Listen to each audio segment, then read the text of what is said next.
Obtaining and conveying workplace information.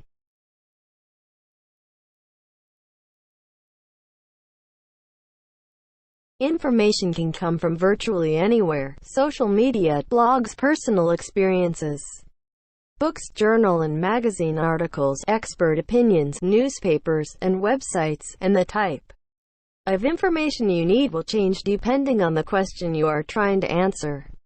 Different purpose will require information from a variety of sources, therefore, you need to understand where to go to find certain types of information.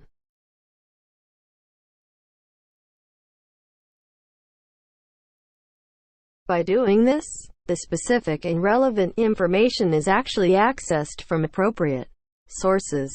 Also, the same should be applied in conveying information to workmates, superior, or customers. This way the gathered information or ideas may be effectively transferred or conveyed to the right person.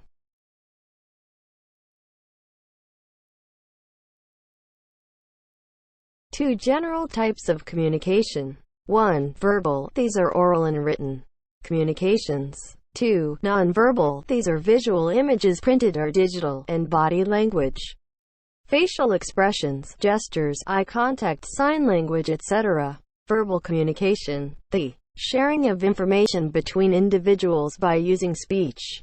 Individuals working within a business need to effectively use verbal communication that employs readily understood spoken words.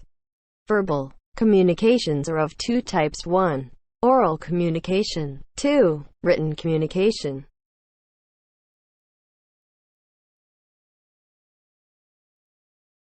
Oral communication. Oral communication is a process of expressing information or ideas word of mouth. It can be either formal or informal. Formal presentation at business meetings, classroom lectures, commencement speech given at a graduation ceremony. Informal face-to-face, casual conversations, telephone conversations, elaborative, casual, friendly discussions that take place at business meetings or break time.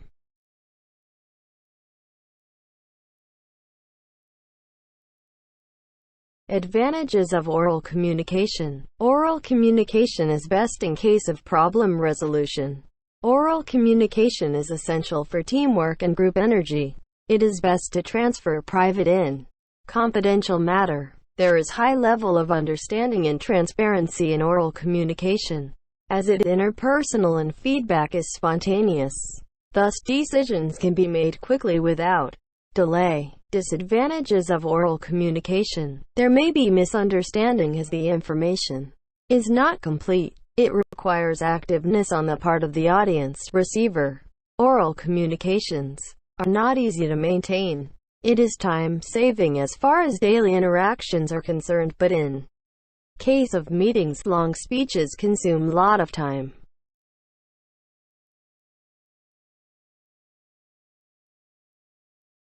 Written communication. The written communication is the most common mode of business communication. In any organization, the electronic mails, memos, reports, documents, letters, journals, job descriptions, employee manuals, etc. are some of the commonly used forms of written communication. Characteristics of written communication. Most formal type of communication, used for documentation, used for circulation of information.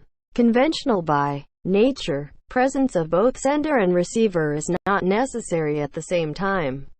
Time factor. The slowest form of communication. It has fewer cycles.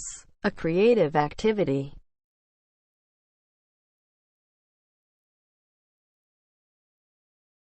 Advantages of written communication. Easy to preserve. Easy presentation of complex matter.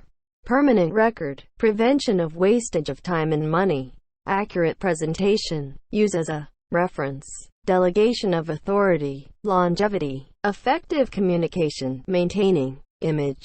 Proper information. Less distortion possibility. No opportunity to misinterpret. Controlling tool. Easy to verify others. Disadvantages of written communication. Expensive, time-consuming. Red tapeism, the practice of requiring excessive paperwork and tedious procedures before official action can be considered or completed. Also called red tapery. Red tape is an idiom referring to regulations or conformity to formal rules or standards which are claimed to be excessive, rigid or redundant, or to bureaucracy claimed to hinder or prevent action or decision-making. It is usually applied to governments, corporations, and other large organizations. Wikipedia, useless for a literate person. Difficult to maintain secrecy, lack of flexibility, delay in response, delay in decision making, cost in record keeping, complex, lack of direct relation.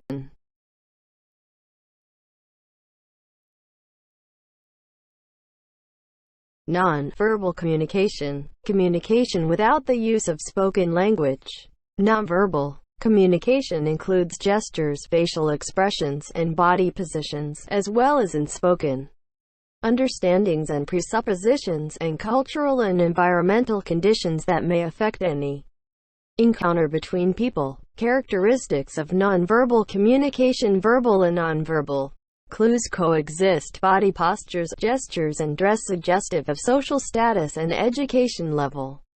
Nonverbal clues are more reliable than verbal clues. Nonverbal clues carry cultural biases. It is necessary to interpret nonverbal clues in relation to their context. Facial expressions, gestures, eye contact, etc. Body language. Body language is a type of nonverbal communication in which physical behaviors, as opposed to words, are used to express or convey the information. Such behavior includes facial expressions, body posture, gestures, eye movement, touch, and the use of space.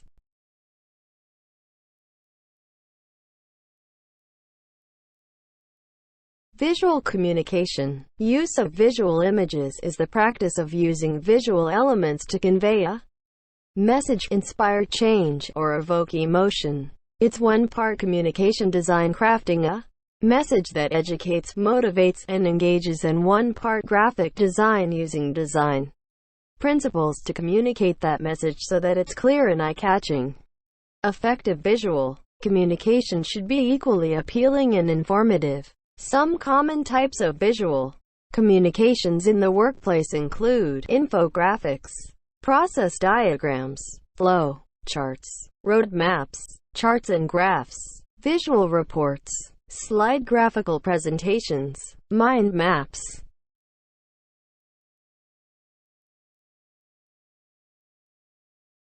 Appropriate medium to transfer information and ideas: memorandum, circular, notice, information, discussion, follow-up, or verbal instructions. Face-to-face communication. To be able to maintain good working environment, all must keep in mind that workers should use appropriate lines of communication with supervisors and colleagues, following the company protocol and identifying to whom a worker should be directly reporting to. This practice will avoid cases of bypassing an unintentional cause of upset to the higher management. Also, to be able to access authorized information for workplace use, procedures for the location and storage of information should be well defined, whether one or both of the following: manual filing system, computer-based filing system. Personal interaction to workmates, superiors, and customers should be carried out clearly and concisely.